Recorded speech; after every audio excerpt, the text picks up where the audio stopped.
All right. So, Megan, thanks for having me. My name is Michael Kauffmann. I live in Humboldt County, California, by way of Southern California, and then I was born in Virginia. And I became passionate about plants. Oh gosh, probably early on. I lived in the eastern deciduous forest, kind of in the swamps of the James River, and I'd stare out my window in the winter and wonder why some of the trees were still green. Because in the East Coast, it's a lot of deciduous plants, but we did have a few conifers. And then I moved to the mountains, the Appalachian Mountains of Virginia, for college at Virginia Tech, and took some field courses where we'd end up on these high mountain ridge lines with Fraser fir and red spruce. And I always wondered, well, how come they aren't anywhere else? Started to ponder biogeography of conifers. And then I moved to California and my mind was blown. First got to live very close to Sequoia National Park. Of course, that's an endemic conifer in California. And then on the summits of the peaks in Sequoia National Park are foxtail pines, which is another California endemic. And I started to really search out plants for weekend expeditions, and particularly on mountaintops, and they were often conifers there. So I started to piece together these stories of biogeography. But ultimately, I'm a teacher. I work kindergarten through college education. I've become a grant writer here in Humboldt County, but I also work for Save the Redwoods League and do outdoor environmental education and curriculum development. So I've just sort of been lucky enough to find a stable job, but then pursue sort of my passion projects on the side. And those passion projects have sort of manifested themselves into plant research. I've been hired by the California Native Plant Society to map rare conifers in California, like white bark pine, yellow cedar, Calotropsis nucitensis, Pacific silver fir, Abies amabilis. So these are all just sort of like, if I wasn't teaching in the summer, I'd get to go out into the mountains. So anyway, long story short, started writing books about them all and telling stories about them. And I'm going to tell you the story today about Western conifers. It'll be an abbreviated version. I could probably do a whole course on this, but let's get going with it. So why did I fall in love with conifers? Well, I told you a little bit about it, but I now live near the edge of the Klamath Mountains, and they became this manageable means to comprehend all the biodiversity in Northwest California and the Klamath Mountains. The Klamath Mountains, I'll end with a little story about their conifer diversity and the amazing stuff that can be found here. But they're also these harbingers for climatic change over millions of years. They've survived for 350 plus million years on this planet, and they're gorgeous. This is one of my favorite Jeffrey pines in this picture. We call it the trident. It's three stems on this beautiful mountain in the Siskiyous. So what is a conifer? Well, like I mentioned earlier, actually I haven't mentioned this, but I'll build into it. They plants themselves moved onto land about 425 million years ago. These were things like horsetails, club mosses, and ferns. They started to develop this vascular tissue and grow up, but they only reproduced with spores, and this was limiting. So this is what I mentioned about 350 to 365 million years ago. Conifers followed, and angiosperms followed them approximately 140 million years ago, though that number is shifting as we learn more from the fossil record. But the gymnosperms and angiosperms are the seed plants of the world, and that seed was a big deal. It was a lot better for dormancy compared to the spore, and it allowed more pathways for evolution and distribution into drier habitats. Gymnosperm is just a little technical thing here. The seeds form on a variety of structures like a cone, but remain naked after maturation, and the angiosperm's seed is enclosed. So that's why we separate those two groups. And of course, angiosperms have flowers to develop that seed. So this conifer history, pretty epic stuff. Between 250 and 65 million years ago, this was the heyday, 20,000 species of conifers. Then the big asteroid hit, things changed drastically, and that's when the adaptive radiation of the angiosperms began with global warming. Angiosperms began to establish in these low to mid latitudes and co-evolve with animals to promote pollination and seed distribution. Gymnosperms have declined. Now there's only about 1,000 species, while there's probably 500,000 angiosperms. Seems like there's new angiosperms getting described every day. And I think the last gymnosperm discovered was in the 90s in Australia. Call it some sort of pine, but it's not a pine. But we're not finding new gymnosperms these days. Angiosperms are still expanding, speciating. But this shift from gymnosperms to angiosperms 65 million years ago is really one currently, what we see on Earth today, one of the most important phytogeographic processes in the history of plant life on Earth. Phytogeography is the distribution of plants. So just a little bit of the gymnosperm history. Say the cycads are mostly tropical, 250 species. The netophytes, vast and weird group, but the ephedras of the California desert. And then the ginkgo, one remaining species. And then the conifers, of course, this is what I'm mostly focusing on, or totally focusing on, about 630 species worldwide. So that gives you a little bit of picture of the gymnosperm family. And then here's a little bit of wow. Exclusively wind pollinated. They often grow in these suboptimal environments, often where it gets very cold in the winter, so north of the 45th parallel or on poor soils. They have this mycorrhizal relationship with a fungi that helps with nutrient absorption. And they're generally restricted, like I mentioned, to these higher latitudes and elevations. And there's exceptionals, and when I say locally, this is my local presentation, exceptions are here on the north coast of California, where we have these enormous redwoods growing next to the ocean. And then you've got the Pacific north of here through Oregon and Washington coastal. You've got the temperate coniferous rainforest of the Pacific Northwest. But here's what I think is really fascinating. Less than 1% of all plant species are conifers. It's probably like 1/10%, but yet they still cover 30% of the Earth's forested land. And this is these boreal forests across northern North America, Asia. So they still do really well in these quote unquote suboptimal environments for other plants. Conifers are also the largest, tallest, and oldest living things, with the largest being the giant sequoia, the tallest being the coast redwood, and the oldest being the bristlecone pine. And all these live in California. So kind of a cool biogeographic picture of where conifer diversity is around the world. You'll see these green hotspots, and you'll notice that they are all around the Pacific Rim. And this has to do with their historical connection before continental drift. And this is basically half of all the world's conifers are in this region. We zoom in on North America here.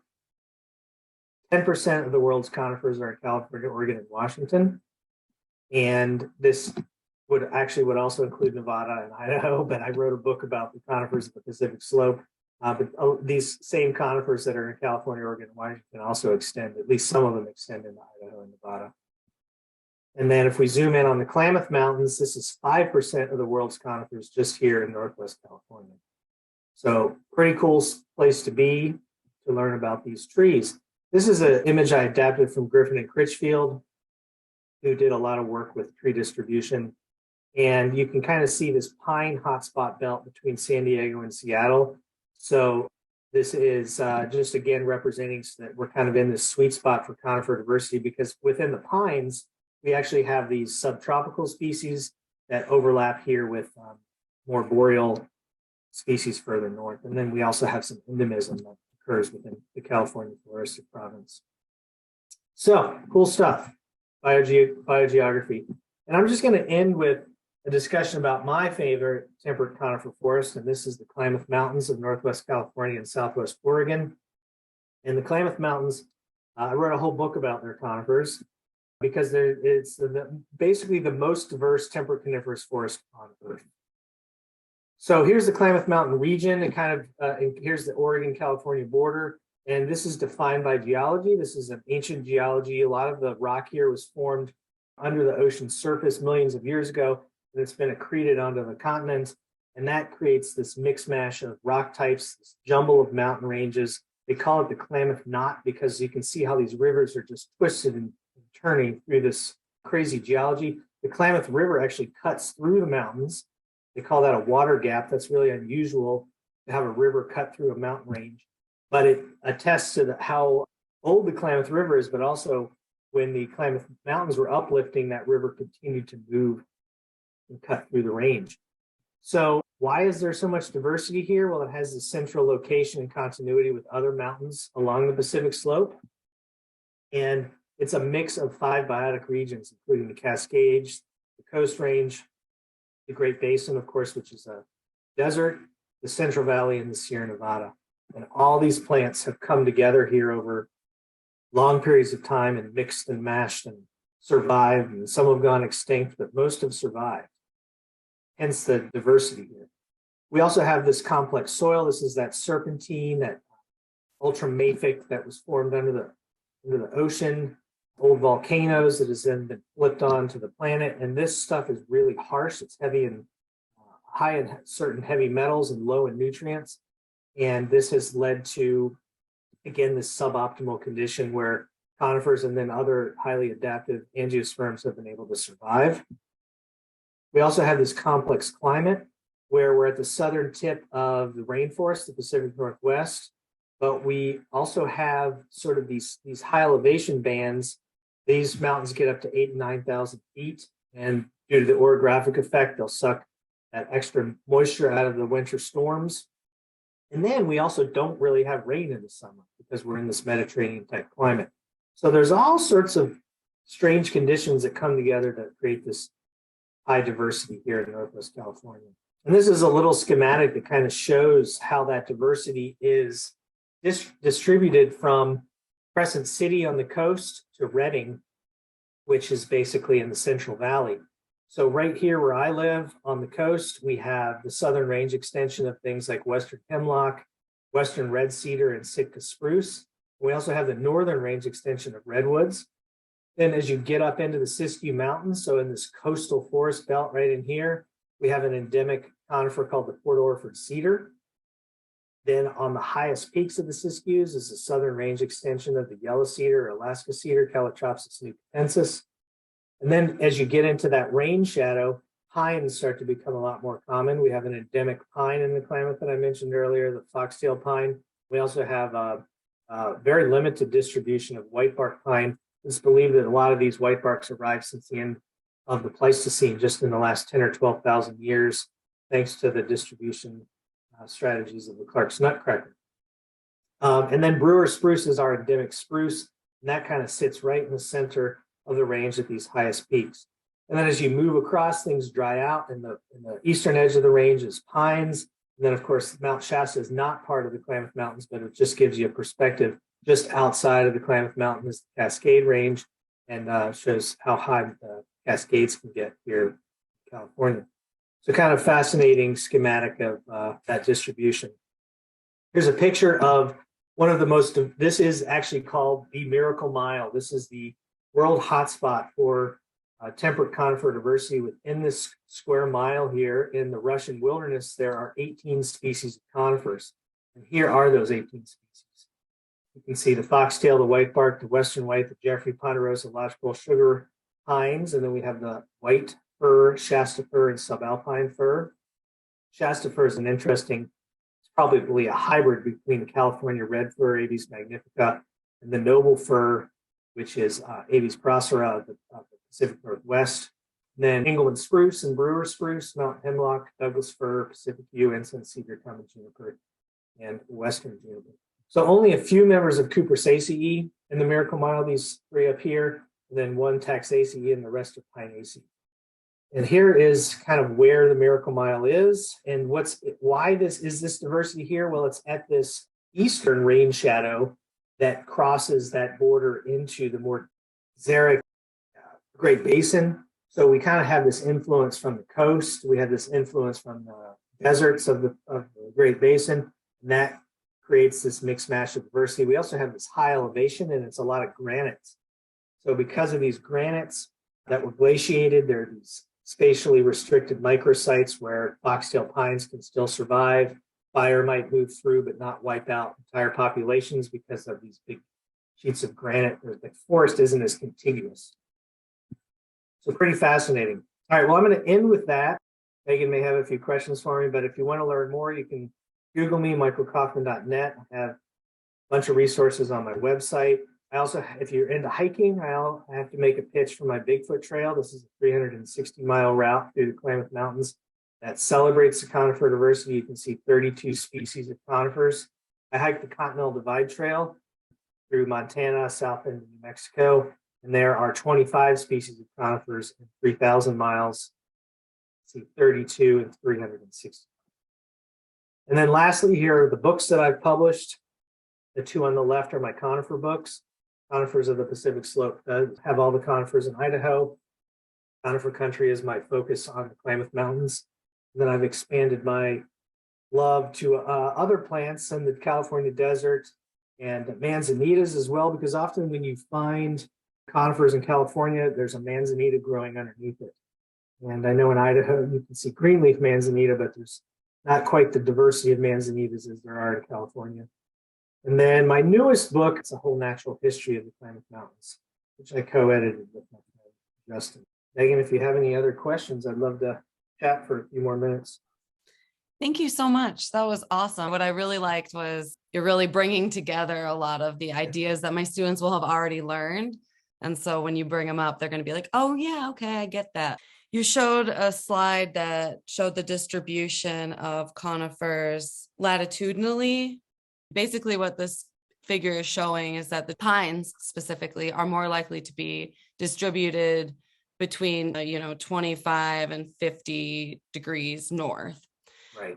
If we were to take that x-axis and make it altitude or elevation, how might that look in comparison? And also, how does that compare to how the distribution of, say, angiosperms would look?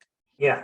So that's a good question because it's going to vary depending on where you are, right? If you're in Idaho, you're looking at limber pine showing up, and correct me if I'm wrong, but limber pine showing up at, say, 6,000 feet. Ponderosa pine might be showing up at 4,500 feet. There's not going to be many pines at lower elevations, right? Because in Idaho, they're getting outcompeted by, say, the faster growing alders or cottonwoods along riparian corridors, whatever it might be. Now, I'm not an expert on Idaho biogeography. So the reason there is because of that competition factor, right? So you've got these fast growing angiosperms that respond well to disturbance. Maybe it's a flood on the river. Those things get wiped out, but they're immediately resprouting.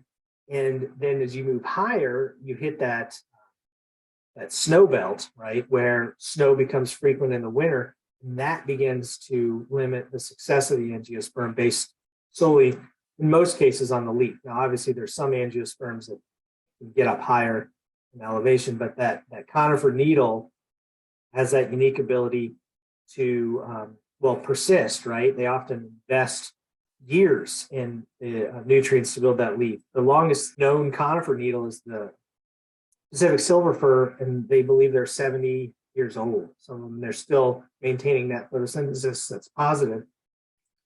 So there's that whole piece where conifers invest in the needles. Now there's exceptions when you get close to the coast, especially in California, because of this dynamic relationship with fire in the Mediterranean type climate.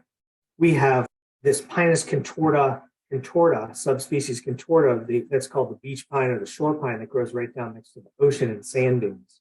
It can get down that far elevation because of that lack of competition. Other species just don't do well on it. Conifer does. And then you've got this, this is outside the world of pines, but you've got the tallest species in the world, the redwood tree, that's just dominant in certain belts at low elevations here, below 2,000 feet next to the coast. But in general, conifers just do well because of that higher elevations, because of that lack of competition. Awesome. All right. And then my final question would be, is there something that you think a practitioner of natural resources, wherever they end up, should know about plant adaptations in mountainous regions that they should take on with them for their career? Yeah, good question. I think that I think I'll just start by saying it's important that you ask these questions when you're in the field, right? Like I could tell you some things, and I probably will when I'm done with this little rant. But it's so important for anybody that's interested in field ecology or just being outside and answering questions to ask those questions yourself, to seek those answers, become passionate about something, develop a scientific method to answer those questions, and then figure out why that's important to you, right? So internalize it. So that's sort of my kindergarten through college kick, right? Like just have fun, ask questions, and have fun answering those questions. Now, as far as mountain ecology, I mean, there's just so much interesting in that, right? And there's also so much changing rapidly right now with climate change, large scale wildfires. I mean, so for instance, here in California, 10 years ago, I and all the experts, I'm not even an expert on giant sequoias, but all the experts were saying, oh, giant sequoias, they're doing just fine. There is no real threat from fire. They have this thick bark. They're going to be around. Climate change shouldn't have a big effect on them. And we've lost 20% of the giant sequoias on Earth in the last 4 years because of fires.